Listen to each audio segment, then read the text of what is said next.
A lot of fans are asking me about John Fury, saying, is it staged? Is this real? I'll be totally straight with you. This is real. As far as I'm concerned, when somebody starts running the mouth and threatening me, I take it very seriously. This is not staged. This is not a pantomime, as much as it could look like one if I end up in the ring with it. He's fucking useless. I'm not being funny. Listen, I'm talking about professional boxing level. At the level he's at, he's done all right. He's got decent balance, throws a decent backhand from the southpaw stance. But let's be honest, this would be a mismatch. Even at 48 years old, retired 11 years, it's a mismatch. But is there any money in it? Is there any cash in it? I don't know. Maybe. What's going through your mind? Why do you think he's done this bet? Can't believe how lucky we are, and thanks Saudi again for having us here. It's just getting better and better here in Saudi Arabia. I want to come back. I want to do business here and nowhere else in the world. Here's where it's at. They're great people. They treat people with ultimate respect no matter who they are, and I find... Let me go, let go. He doesn't even try and stay in there. He just taps out instantly like a little bitch. Gets choked out. So he's talking about choking me out. I'm choking myself here now, getting excited. Well, I've watched the guy get choked out, and he's talking about, it's not good. He needs to have a reality check and realise who he's talking to. And he's calling me on in a boxing match in a professional capacity. Different world. Different sport. Listen, there's levels to the game. Carl Froch officially announces fight with John Fury on 26 September 2026. This is it, the moment fans have been waiting for. Carl Froch isn't just talking, he's putting action behind his words, officially confirming a showdown with John Fury. Froch's announcement carries weight because this isn't a casual exhibition. It's a professional clash with stakes, pride, and reputations on the line. To the stage where the broadcasters are quite interested, and he's making demands now, unreasonable demands about trying to get Tommy Fury on to fight before him and me. He's basically put a blockade in there with his son Tommy, which is ridiculous because, let's be honest, no one gives a shit about Tommy fighting. Who cares? We watched him against fake Paul. Watch that fight, and Tommy's done nothing since. He pulled out against Darren Till and done fuck all since, so no one's bothered. Big John Fury running his mouth, big gobshite, making a load of noise, making a nuisance of himself. Then Carl Froch makes it brutally clear that words don't win fights, action does. He points out that John Fury has never faced a true professional in the ring, and all the talk about choking him out is empty bravado. Froch's experience speaks volumes. He's faced the toughest, hardest hitting opponents and come out on top. Fury can bark, threaten, and hype himself all he wants, but when it comes to skill, timing, and ring intelligence, the gap is massive. I'm not going to big myself up too much. So he's never stepped into the ring, which is what I'm trying to get at, with a real professional boxer, ever. And recently he's been running his mouth saying, if you got me in a ring, a boxing ring, UFC ring, the only ring I'd be getting is a boxing ring. He said he'd choke me out. So maybe when he sees me he's talking about choking me out.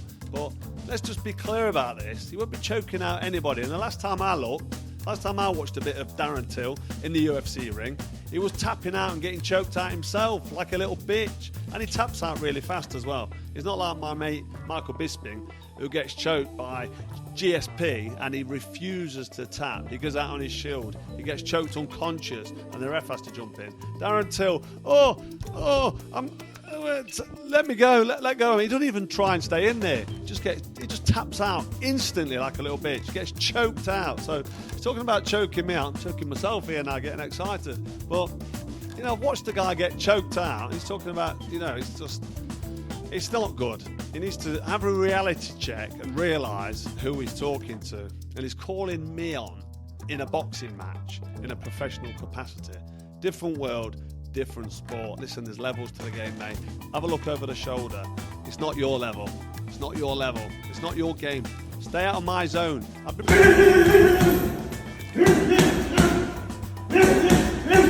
Big John Fury talks a big game, claiming decades of experience and unmatched toughness. But hype alone won't carry him on fight night. Carl Froch has faced elite opponents and thrives under pressure. Fury's confidence is clear, but when the bell rings on September 26th, skill, strategy, and precision will speak louder than words. You know what I'm saying? I've been around the gyms all my life. I come off 200 years of knowledge in my head. These people can't compete with John Fury, and you'll see it on the 20th. Eddie Hearn and Carl Froch expertly call out John Fury, highlighting his overconfidence and lack of professional ring experience. Their banter exposes Fury's bluster, while underscoring Froch's readiness and precision. This isn't just talk. Froch's calm, calculated approach contrasts sharply with Fury's unpredictable style, making it clear who holds the tactical advantage when the bell rings on September 26th. Yeah, you cracked up laughing. What was all that about? Yeah. What was so funny about that? Why didn't you stay? Why didn't you say then? Why didn't you step in and say, "Hang on a minute"? In a boxing match. I even told him I think he'd knock you out, like personally. What was it? To try and build it. I'd love the fight though, wouldn't it? I mean, like you got Tony Bellew over there. He's going, do you know what? I could beat that Bridgerweight. Like I watch you on the bag sometimes, right? You, in my opinion, tell you coming back. He said, like I just feel like a fight comes up. You know what it's like. You've looked at it before and like, you know, but. Carl Froch delivers a hard-hitting message, criticizing fighters who chase crossover fame over legacy. He's focused on respect, the sport's integrity, and giving fans the fight they deserve. Froch makes it clear that John Fury's antics and money-driven motives don't impress him. On fight night, Froch's professionalism and pride in the sport will dominate over Fury's theatrics. It's going to be a waste if you keep fighting these crossover fights. All right, you're taking the money, that's great. But when your career's over and you've finished, you want your legacy to be intact. You want that respect, and you're killing off the fans. The fans are turning against you. You can see it with the comments on all your videos and the stuff you said. You can see that they're turning against you, and it's sad to see. I don't mind you giving me stick. You're having a bit of a go back, you're defending yourself, you're on your back foot, and deep down I think you know you're hurting the sport, and I think you know that actually what you're doing is bad for the game. You're taking the money instead of being full of pride for the sport. I think it's... Joe Egon doesn't mince words. John Fury is all bluster, a loudmouth bully with no proven ring credentials. Carl Froch, on the other hand, is a Hall of Famer who has taken down the toughest opponents in world boxing. Fury's intimidation tactics and brute strength might make for headlines, but in the ring, skill, timing, and experience always prevail. Froch's precision, fight IQ, and ruthless execution will expose Fury's weaknesses, turning his bravado into an easy target for a decisive victory. I watched Carl Froch getting knocked down by George Groves. He was gone. Carl Froch has an incredible will to win. The fights that he's had with the great champions, and he's come out of the sport intact. For John Fury to be calling out Carl Froch. Lame Goff exposes John Fury storming at Carl Froch like a wildman, screaming and acting untouchable. But Fury's theatrics won't fool a seasoned pro like Froch, who has faced far tougher opponents. History proves Fury has been beaten even by non-punchers like Henry Akinwande, showing that bravado doesn't equal skill. Carl's precision, timing, and fight IQ will exploit every reckless move Fury throws, turning all that loud, chaotic energy into a self-inflicted trap inside the ring. He went and tried to approach Carl Froch, screaming all these things at him. You know, the fighting man, you know, John Fury, 100-0 on the hard road, in spite of the fact he's been ironed out in the boxing ring plenty of times, including by non-punchers like Henry Akinwande, and it's all there for the people to see. He was going in on Carl Froch. Johnny Nelson hits hard on John Fury, saying the man stirred chaos and hype, but Carl Froch will rip him apart in the ring. Fury's posturing excites fans, yet Froch's experience, technique, and patience make him deadly under pressure. When the bell rings, all Fury's noise and intimidation fall flat against Froch's calculated attacks. The clash promises drama outside the ring, but inside, it's Froch's skill that will dominate, showing the difference between chaos and true professional boxing mastery. I want to watch Froch on fight because I'm quite sure Carl's going to rip the life out of John after today. I think John did a job. John did a job and got the excitement going, got people talking. That's exactly what he did. John, I know you've done a lot of interviews. Adam Smith calls out Carl Froch having a go at the Furies, sparking John Fury's ego into demanding a fight. This is no casual brawl. Froch's precision meets Fury's wild aggression in a high-stakes encounter. Both will bring fire, but Carl's methodical approach and years of experience give him the upper hand. Fans can expect a brutal, unpredictable showdown where Fury's chaos meets Froch's calculated execution, proving once again that professional skill always outmatches unchecked bravado in the squared circle. I'd imagine it's Carl having a go at the Furies, probably over his time on his channel, maybe, I'm guessing, and John didn't like that and wants to have a fight with him, something like that. It was something like that. I don't think he was still necessarily turning down a fight. What I do know is that John Fury and Carl Froch on the cobbles will be fun. I think they both have a good fun. Liam Goff points out John Fury's long-standing grudge against Carl Froch, saying the man talks big, but Carl never shies from calling him out. What started as online banter and videos has now escalated into a real showdown, with charity stipulations and exhibition talks only adding fuel to the fire. Fans should brace for a fight where Fury's brute aggression clashes with Froch's razor-sharp precision, making the matchup explosive, unpredictable, and a must-watch test of skill versus raw ego. Year-old in the world, he's not going to get in the ring and start throwing punches, ever. So he needs to, go on, John Fury, piss off. Don't think I could have put it any better myself.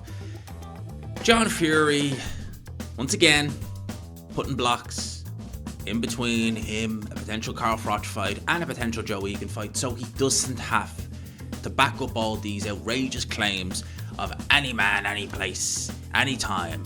There's no man born from his mother who could. 80 Oladipo highlights John Fury lunging straight at Carl Froch like a loose cannon, showing exactly why the man's reputation precedes him. Fury's unpredictable aggression makes for chaotic press conferences, but inside the ring, all that wild energy is a liability. Froch's years of experience against V-top level opponents mean he can anticipate, dodge, and punish that reckless approach. Fans saw Fury's theatrics, but Froch's calculated timing and lethal counters ensure that brute force alone won't win. Skill, precision, and composure will dominate. Talking of fights, I mean, John Fury looked like he was trying to fight Carl Froch. Obviously, Carl has said a few things about John Fury over the last few months, and John Fury, being John Fury, went straight for him. I'm not quite sure what he was going to do if he got to him, but I guess that was the entertainment from the press conference.